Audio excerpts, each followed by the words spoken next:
I've got a message for you, and you're not going to like it. Look at his chest.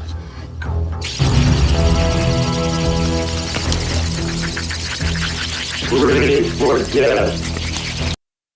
Day 2 of my 5 Days of Fright, and today we look back at a film released in 1987 from a director disillusioned with Hollywood. A film that, although a minor hit, was lambasted by critics at the time. That kind of plot has been done lots of times before. We don't need to see it done again, especially not with wall-to-wall pounding, throbbing music to almost drive us out of the theater. I give Prince of Darkness 2 stars, and I'm Roger Ebert. But has since become a cult classic and must be considered as one of the best science fiction horror films of the 80s. I'm talking, of course, of John Carpenter's Prince of Darkness. So, what did I think?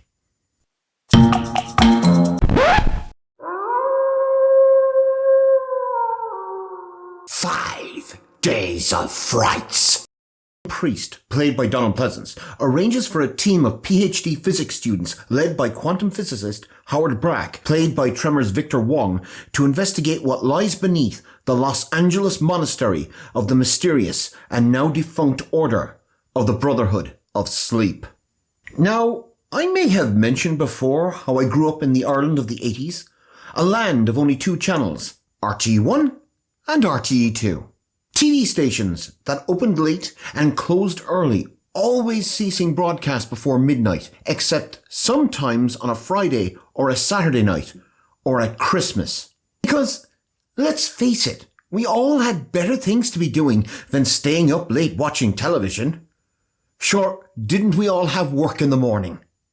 And so, with our eyes fixed firmly on the inevitable tomorrow, time has come once again for us on RTE1 to take our leave of you. I do hope you had a nice pleasant weekend and that we, for our part, helped you relax and to recuperate for the week ahead. Trusting that we'll be together again soon, this is Kieran Fitzgerald wishing you good night from RTE1.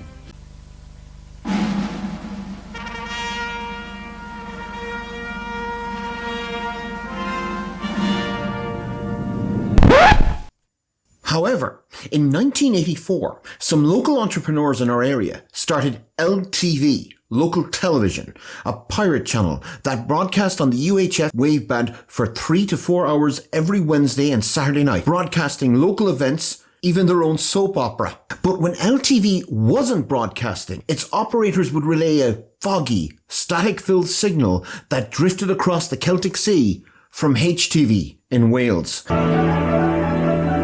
Hello there, welcome to Sunday's Nightclub. Hope you're all well. Well, slightly earlier start to Prisoner tonight, and now you'll be pleased. Let's have a quick look at what else we've got in store. A signal that introduced me to a brave new world of late-night television. Its schedules filled with Australian prison dramas with the obvious production budget of a high school play. Cookery shows for slightly inebriated university students. America's Top 10 with Casey Kasem, and American Gladiators.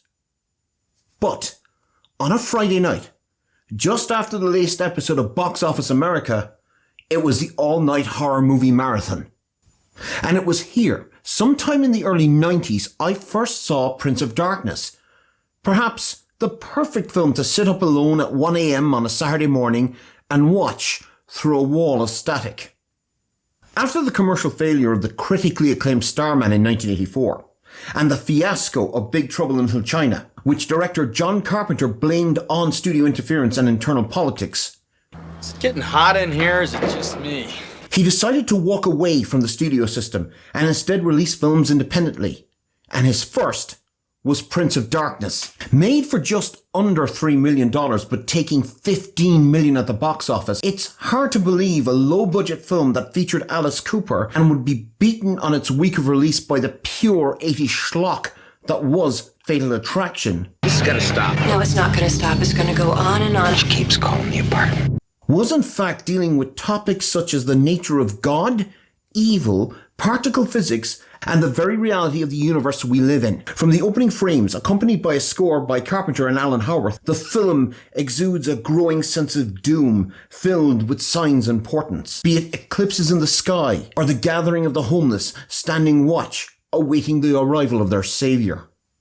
The screenplay which looking back over time is one of Carpenter's strongest, may be in spirit and location a horror reimagining of Assault on Precinct 13, but the influences of early literary and screen horror cannot be escaped. A mixture of Lovecraft and British TV dramatist Nigel Neal, at times this feels like a more violent version of Neal's The Stone Tapes. The hell? That's not computer language. It's your code number, you fed it in. I didn't. You must have done. There are words. As if to emphasise the point, Carpenter used the pseudonym of Martin Quatermass as screenwriter, Nigel Neal's greatest creation.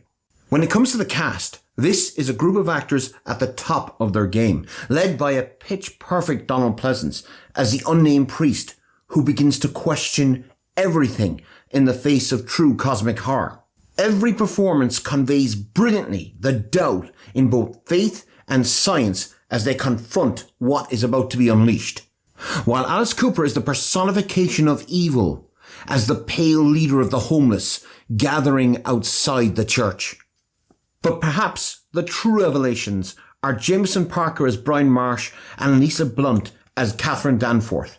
Outside of Pleasance, Parker was perhaps the most recognisable cast member for his role as A.J. Simon in Simon & Simon, while Blunt was best known perhaps for her Scream Queen roles. But here, they play believable, damaged, lonely characters, searching for a connection and finding each other, perhaps at the end of the world, and their very different reactions in the face of cosmic evil.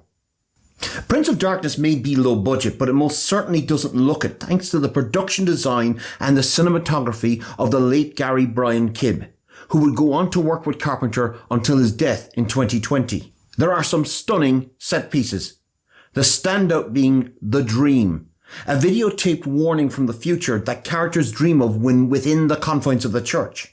In style, it almost predicts the rise of found footage films that would arrive 12 years later. All the while dealing with ideas that would be usually far beyond the limitations of other low-budget filmmakers. From Jesus being a spaceman to, as I said, dreams that are actually broadcasted warnings and omens of the terror to come. This is not a dream. Not a dream. Order. Order! Order! Knock it off! When Prince of Darkness came out, it quickly disappeared. This was a year, after all, where 3 Men and a Baby and Beverly Hills Cop 2 were box office number ones. I'm Axel Foley, Beverly Hills Billy Inspector! You've stolen this house. How do you steal a house? It's my uncle's house. That 80s audience, I think, really weren't in the mood for a film that dealt with topics such as gods and anti-gods and the end of known reality. Yet, 37 years later, with one of the best downbeat endings ever, even for a John Carpenter film, this is a film we should all reconsider seriously as a true classic of the sci-fi horror genre. Prince of Darkness is available in all formats and usually can be found on television every couple of weeks. And after seeing it, I can guarantee you one thing. You'll never look at a mirror quite the same way ever again. Go watch it. I want some more. More? All right, stop it. Stop it right there. Go on, fill up the bowl. And if you liked this episode of So What Did I Think and you want to see more, please click like and subscribe. Remember, always subscribe. Thanks for watching.